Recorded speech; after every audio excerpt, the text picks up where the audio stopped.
हा कधीच भरोशाचा माणूस नव्हता. खरं म्हणजे त्यांनी उद्धव ठाकरे साहेबांचं फोटो लावून रोज पूजा केली पाहिजे. कोकणामध्ये विधानसभेची निवडणूक हरल्यावर माननीय उद्धव साहेबांनी त्यांना 2 वेळा विधान परिषदेवर पाठवलं. 2 वेळा. असं कुठल्या पक्षात होतं का? हा, त्यांना 2 लोकांना विधान परिषदेवर पाठवायला पक्षाचा विरोध होता. 2 लोकांना विधान परिषदेवर सातत्यानं पाठवायला आमच्या पक्षामध्ये विरोध होता. त्यातले एक रामदास कदम आणि दुसरा नीलम गोरे. नीलम गोरेंचं पक्षातलं योगदान काय हा कायम प्रश्न विचारला गेला.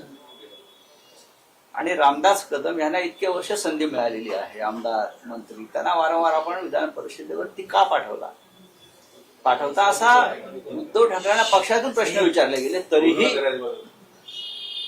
उद्धव ठाकरे हे एक दयाबुद्धीचे ग्रस्त असल्यामुळे आपले ज्येष्ठ सहकारी आहेत, आम्ही उद्धवजींना की ठीक आहे, तर त्यांनी 2 वेळा त्यांना 12 वर्ष विधान परिषदेवरती पाठवलं.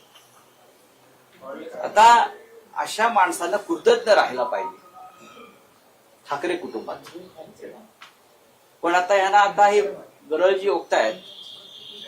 पण मी तुम्हाला अत्यंत जबाबदारीनं सांगतो की हिंदुहृदय सम्राट बाळासाहेब ठाकरे यांची त्यांच्या मृत्यूनंतर जी विटंबना हे लोक करतायत, ही विटंबना आहे. त्याची जबर किंमत रामदास कदम यांच्यासारख्या लोकांना मोजावी लागेल, जबर किंमत मोजावी लागेल. आणि मी हे अत्यंत जबाबदारीनं सांगेन. मग ही किंमत कोणत्याही प्रकारची असेल, कायदेशीर असेल, भावनिक असेल, नीतीची असेल, पण ह्यांना जबर किंमत. बाळासाहेब ठाकरेंच्या संदर्भात तुम्ही अशा प्रकारची विधानं करताय, तुम्हाला लाजा वाटल्या पाहिजे. त्या संपूर्ण घटनाक्रम जे सांगतात, मी तिथे उपस्थित आहे. शेवटच्या 8 दिवस साहेबांचा जो क्रिटिकल काळ होता, मी तिथे उपस्थित होतो पूर्ण काळ. शेवटच्या क्षणापर्यंत माझ्यासारखा माणूस तिकडे उपस्थित होता. ते कुठे होते? कोणी नव्हते. आम्ही मोजके लोक तिकडे होतो. आम्हाला माहिती आहे ना काय अवस्था होती आमची, काय सगळ्यांची परिस्थिती. आणि तुम्ही त्याचा आता या प्रकारे फक्त उद्धव ठाकरे यांना बदनाम करण्यासाठी तुम्ही माननीय बाळासाहेब ठाकरे यांच्या मृत्यूची, त्यांच्या मृतदेहाची विटंबना करण्यापर्यंत तुमची मजलगिरी असेल, तर तुम्हाला याची जबर किंमत मोजावी लागेल. 12 वाजता आज शिवसेना भवनामध्ये अनिल परब यांची पत्रकार परिषद आहे. ते काय बोलतात ते ऐका. कायदेशीर म्हणजे तुम्ही अनिल परब यांची एक महत्वाची पत्रकार परिषद या संदर्भात आहे. सर्व प्रकारची किंमत त्यांना मोजावी लागेल. पद आणि पैसा यासाठी एखादी व्यक्ती किती खालच्या पातळीवर जाऊ शकते हे रामदास कदम यांनी दाखवलं. रामदास कदम हे नक्कीच पक्षामध्ये अनेक वर्ष त्यांनी काम केलं. पक्षाने त्यांना दिलंय भरपूर, खास करून उद्धव ठाकरे साहेबांनी दिलंय. उद्धव ठाकरे साहेबांनी दिलंय. विरोधी पक्षनेता पद असेल, मंत्रीपद असेल, नंतर हे त्यांना उद्धव साहेबांनी दिलेली पद आहेत बरीचशी. विधान परिषदेत त्यांच्या नेमणुका असतील, या माननीय उद्धव साहेबांनी दिलेली पद आहे. बाळासाहेबांच्या नंतर जेव्हा सूत्र उद्धवजीकडे गेली, तेव्हा उद्धवजींनी सुद्धा बाळासाहेबांबरोबर या सगळ्या काम करणाऱ्या कार्यकर्त्यांना सन्मानानं वागलं. आणि अशा वेळेला तुम्ही फक्त टाळ्या मिळवण्यासाठी, पण त्यांना टाळ्या नाही मिळाल्या. महाराष्ट्र थुकतोय त्यांच्या. मराठी माणूस अशा व्यक्तींवर थुंकतो जो बाळासाहेबांची विटंबना करतो त्यांच्याबद्दल. आम्ही पाहू ना, आम्ही जिवंत आहोत अजून, आम्ही जिवंत आहोत अजून, आम्ही बघू काय करायचं ते. अशा प्रकारचं पहिलंच विधान यापूर्वी पण त्यांनी बघा, पद आणि पैसा यासाठी वेडा झालेला माणूस कोणत्याही प्रकारची विधानं करू शकतो. मी परत सांगतो, या आधी ते काय बोलले वगैरे काय मला माहित नाही, वारंवार तेच बोलत आहे. हे कुठे होते त्यावेळेला, कधी होते? सर ठाकरेंच्या सुखदुःखामध्ये हे सगळे लोक कुठेच नव्हते. सर त्यांचं असं म्हणणं आहे जयंत बाळासाहेब प्रश्न तर अहो त्यांच्या म्हणणार काय, तुम्ही म्हणता 12 वाजता अनिल परब पत्रकार परिषद घेत आहेत, ते तुम्ही ऐका. प्रश्न तर आणि माननीय उद्धव ठाकरे त्या विषयावर बोलले.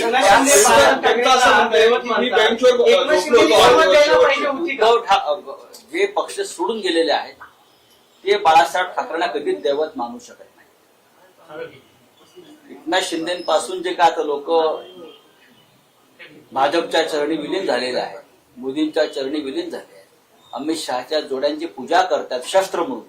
बरं का, शस्त्र म्हणून अमित शहाच्या जोड्यांची पूजा केली या लोकांनी. सर पण त्यांचं हे बाळासाहेब ठाकरेंना दैवत मानणाऱ्यांचं काम नाही. हो गया. उद्धव ठाकरे आज पुण्यात येत आज माननीय शिवसेना पक्षप्रमुख उद्धव ठाकरे पुण्यात येत आहेत, लोणावळ्यापर्यंत पोहोचलेले आहेत, वेळेत येतील. पत्रकारांशी संवाद साधतील. सगळ्यात आधी तुमची व्यवस्था आली. पुणे महानगरपालिकेसाठी काही तयारी रणशिंग फुकलं जाईल, कारण मुंबई पुणे महत्वाचे शहर आहेत. मुंबई, ठाणे, नवी मुंबई, कल्याण डोंबिवली, नाशिक, पुणे, संभाजीनगर या महत्वाच्या महानगरपालिका नक्कीच आहेत. आणि त्यासाठी आम्ही राज ठाकरे, महाविकास आघाडीतले काही प्रमुख घटक पक्ष यांची एकत्र चर्चा सुरू आहे. कुठे कोणाबरोबर कसं लढायचं या संदर्भात सविस्तर चर्चा आमच्यात बैठका सुरू आहे. धम्मचक्र परिवर्तन दिनानिमित्त प्रकाश आंबेडकरांच्या वंचित बहुजन आघाडीची काल मोठी सभा अकोल्यात पार पडली. त्यात ओबीसी आरक्षणाचा महत्वाचा मुद्दा जो आहे ना तो त्यांनी मांडलाय की आरएसएस आणि भाजपने गेल्या अनेक वर्षांपासून ओबीसी समाजाला, ओबीसी आरक्षणाला विरोध केलाय. हे खरे दुश्मन जे आहेत ओबीसीचे आरएसएस आणि भाजप आहेत, वंचित शिवाय पर्याय नाही आरक्षणाला, असं त्यांचं म्हणणं आहे. असं आहे की प्रकाश आंबेडकरांची भूमिका ही कायम एक असते, ते मांडत असतात, पण त्यांची भूमिका ही कायम संघ आणि भाजपला मदत होईल अशीच निवडणुकीमध्ये असते. हे पण तेवढंच. राज्याचे मुख्यमंत्री देवेंद्र फडणवीस असं म्हणाले की दसरा मेळाव्यामध्ये उद्धव ठाकरेंनी जे भाषण केलं ज्याच्यामध्ये मदतीवर कोणतीच चर्चा झाली नाही, माझे 1,000 रुपये उद्धव ठाकरेंनी वाचवलेले आहेत. फार कंजूस माणूस आहे हा, फार कंजूस माणूस आहे. त्यांनी पेशव्यांचा आदर्श घ्यायला पाहिजे होता. पुण्यात फार दिलदार माणसं होती पेशवेकडे, नाना फडणवीस वगैरे. 1,000ची पळी लावतो उद्धव ठाकरे. उद्धव ठाकरेचं भाषण जर तुम्ही काळजीपूर्वक ऐकलं तर त्यांनी शेतकऱ्यांच्या प्रश्नावरती आवाज उठवलाय. शेतकऱ्यांना कशा प्रकारची मदत द्यायला हवी. बरं का, देवेंद्रजी कानात बोळे घालून बसले होते का ऐकायला हे भाषण? याचा अर्थ त्यांनी भाषण ऐकलंय पण कानात बोळे घातले. शेतकऱ्यांच्या प्रश्नावर बोलताना त्यांनी कानामध्ये बोळे घातले. उद्धव साहेबांनी एकरी आणि हेक्टरी किती मदत व्हावी या संदर्भात भूमिका मांडली. उद्धव साहेबांनी कर्जमाफी कशा प्रकारे करायला हवी या संदर्भात भूमिका मांडली. उद्धव साहेबांनी ओल्या दुष्काळासंदर्भात देवेंद्र फडणवीस कशी फसवणूक करतायत त्या संदर्भात त्यांचंच एक पत्र त्यांच्या तोंडावर मारलं. उद्धव साहेबांनी मुंबईसह शहरांची कसा नासाडी चाललेली आहे गौतम अडाणीच्या माध्यमातून. हा विकासावरच मुद्दा आहे ना की आमची मुंबई आहे महाराष्ट्राची. तुम्ही गौतम अडाणीला विकताय मुंबई, आमची फुकटात देताय. हा विकासाचा मुद्दा वाटत नसेल देवेंद्र फडणवीसना तर गौतम अडाणी जरा 25% दलाली देतोय. हा कमिशनवरचा मुख्यमंत्री आहे, मिशनवरचा मुख्यमंत्री नाहीये. काय म्हणजे याची विकासाची व्याख्या काय? गौतम अडाणीला कडेवर घेऊन आम्ही फिरावं ही यांची विकासाची व्याख्या आहे का? यांच्याप्रमाणे सांगावं त्यांनी.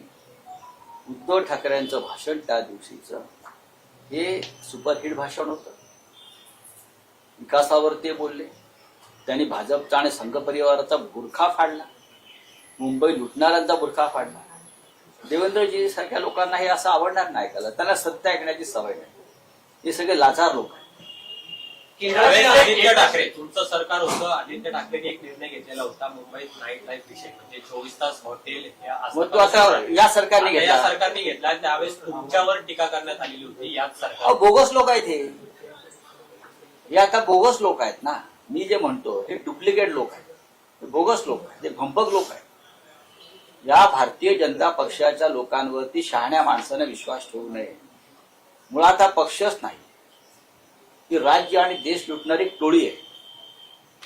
त्यांच्यावर काय विश्वास? चला काही दसरा मेळाव्याच्या भाषणामध्ये तुम्ही असं म्हणालात की ही शिवतीर्थ आपलं आणि बाजूचंही शिवतीर्थ आपलं आहे. आमचंच आहे, भावनिक दृष्ट्या ते आमचंच आहे. मात्र आता निवडणुकी कॉम्प्लिकेटेड होत चाललंय. उद्धव ठाकरे पण काय म्हणाले की 5 जुलैला एकत्र आलो होतो, मराठीवर कुणी आलं तर. पण महाराष्ट्र सैनिकांना आणि शिवसैनिकांना प्रश्न असा पडलाय की एकत्र येणार की नाही, तुम्ही त्याबद्दल स्पष्ट सांगा ना. राजकीयदृष्ट्या राजकीयदृष्ट्या हा प्रश्न तुम्हाला पडलाय, कोणत्याही शिवसैनिकांना किंवा मनसैनिकांना पडलेला नाही. दोन्ही सैनिकांना पूर्ण खात्री आहे की आम्ही एकत्र येतोय आणि महाराष्ट्रासाठी एकत्र येतोय, मराठी माणसासाठी एकत्र येतोय.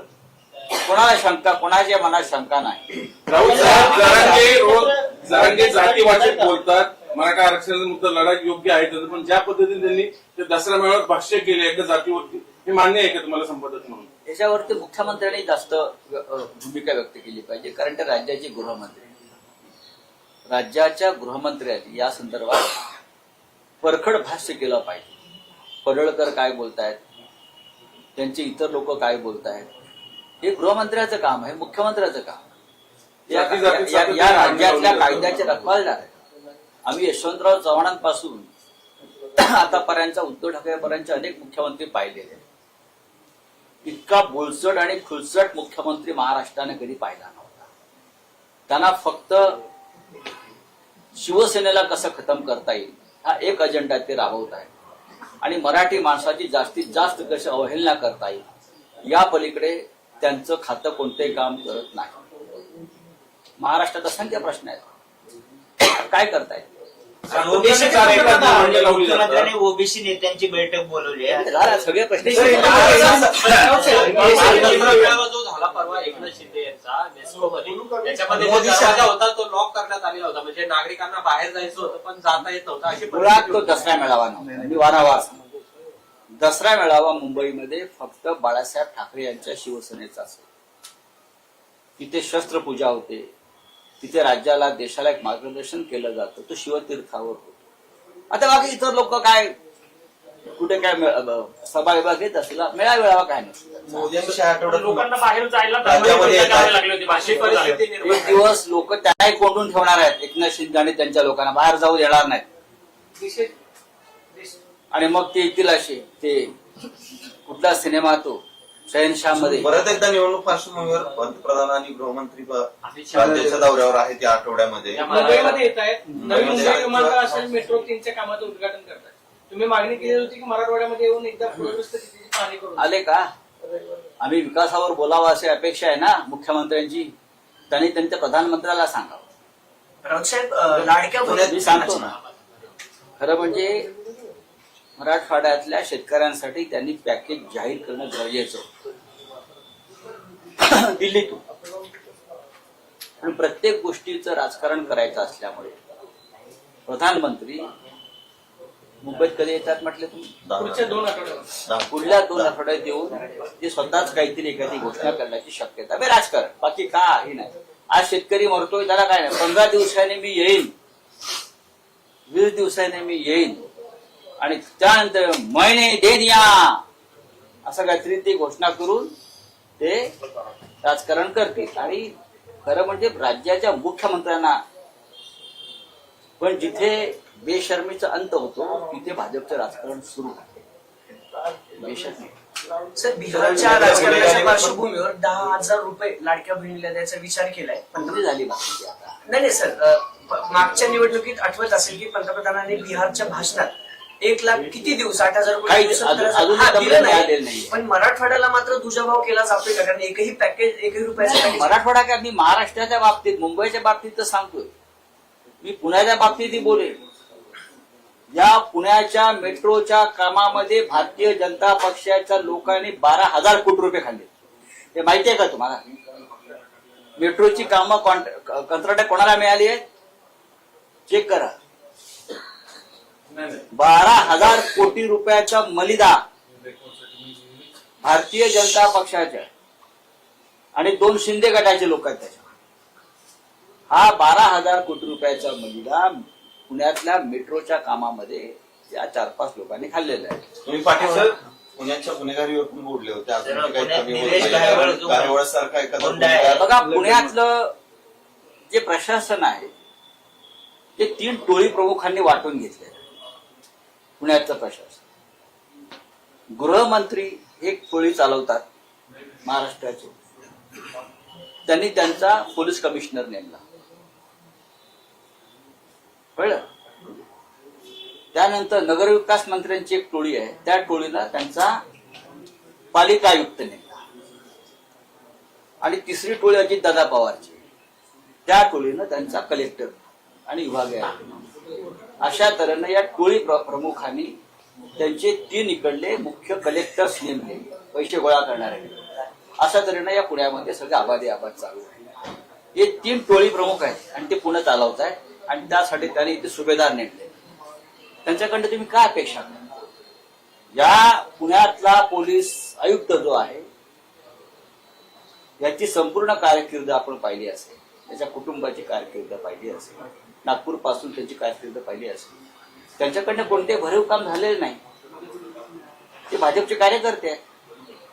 त्यांचं कुटुंब हे अधिकृतपणे भाजपचे कार्यकर्ते आहेत. पुण्यात त्यांना कधीतरी ते प्रसिद्धीसाठी धिंड काढतात लोकांची. सध्या त्यांचा एक शो आहे, मुख्यमंत्र्यांचा जसा ताफा असतो त्या ताफ्याच्या पद्धतीने पोलीस आयुक्त म्हणजे रस्ते बंद केले जातात, पोलीस चार गाड्या घेऊन रस्ते बंद केले जातात 10-15 मिनिटं. पोलीस आयुक्त जात आहेत म्हणून हो. आमच्या मुंबईचा पोलीस आयुक्त एकटाच फिरतो, हिंमत असते. आमच्या मुंबईचा पोलीस आयुक्त बरं का एकटा फिरतो एका गाड्या. मुंबई सारख्या शहरात अनेक ठिकाणी जर पोलीसच घाबरायला लागले, पोलीस आयुक्त पुण्यात गुंडांना घाबरायला लागले, तर त्यांनी वर्दीचा अपमान केला असं मी मानतो. वर्दी काढून फिरावं त्यांनी. जर तुम्ही म्हणताय त्याप्रमाणे हे पोलीस आयुक्तांचे कारणे कशा करता फिरतात मला माहित नाही. आमच्या मुंबईचे पोलीस आयुक्त एकटे फिरतात, मी अनेकदा पाहिजे. एकटे उतरतात, एकटे फिरतात. देवेंद्र भारती याला म्हणतात पोलीस कमिशनर, पोलीस आयुक्त. सर उद्धव ठाकरे आज पुणे में आ रहे हैं, अपकमिंग इलेक्शंस या फिर ऐसी कोई बात है को से चुनाव होने वाला है, या फिर क्या रणनीति है? आप क्या चाहते हैं, मैं क्या जवाब दूं? किसके लिए है? आपको हमें पुणे में 2-4 बड़े प्रोग्राम है. जर्नलिस्ट पत्रकार भवन में जाएंगे, वहां बात करेंगे. फिर हमारे पार्टी के प्रमुख पदाधिकारी है वसंत मोरे, उनके 2 कार्यक्रम है. फिर वहाँ एक सरहद संस्था है, वहाँ एक कार्यक्रम श्रीकांत ठाकरे म्यूजिक स्टूडियो का उद्घाटन. उद्धव ठाकरे में ठाकरे जी का पुणे में आना अपने आप एक राजनीतिक हलचल करना जैसा है. जरूर पॉलिटिकल चर्चा होगी, महानगर पालिका के बारे में हम चर्चा करेंगे. मुंबई, ठाणे, पुणे, नासिक, नवी मुंबई ये बहुत महत्वपूर्ण महानगर पालिका है. और शिवसेना, महाराष्ट्र नवनिर्माण सेना, महाविकास आघाड़ी के हमारे कांग्रेस, राष्ट्रवादी कांग्रेस जैसे हमारे जो मित्र दल है उनके साथ भी चर्चा होगी और हम चुनाव में एक साथ जाएंगे सारा. पीएम मोदी और अमित शाह भी मुंबई आ रहे हैं, जैसे कि वो बहुत बार कह चुके हैं कि हमारा अगला लक्ष्य वो मुंबई महानगर पालिका है. आने से कुछ बड़ी घोषणा हो सकती है. नहीं, बड़ी घोषणा है. जब चुनाव आते हैं तो बड़ी घोषणा करते हैं ये लोग. मुंबई लूटने का काम ये लोग कर रहे हैं. गुनाह को लूटकर हो गया पूरा काम. हाँ, अब मुंबई को लूटने का, मुंबई में इतनी पैसा है वो लूट रही है. जैसे ब्रिटिश लूट रहे थे वैसे ये लोग भी लूट रहे हैं. पोर्तुगीज ने लूटा, ब्रिटिशों ने लूटा, अब गुजरात की ईस्ट इंडिया कंपनी लूट रही है. देखेंगे. चलिए, थैंक यू. सर चंद्रकांत दादांचा प्रश्न आहे. चला.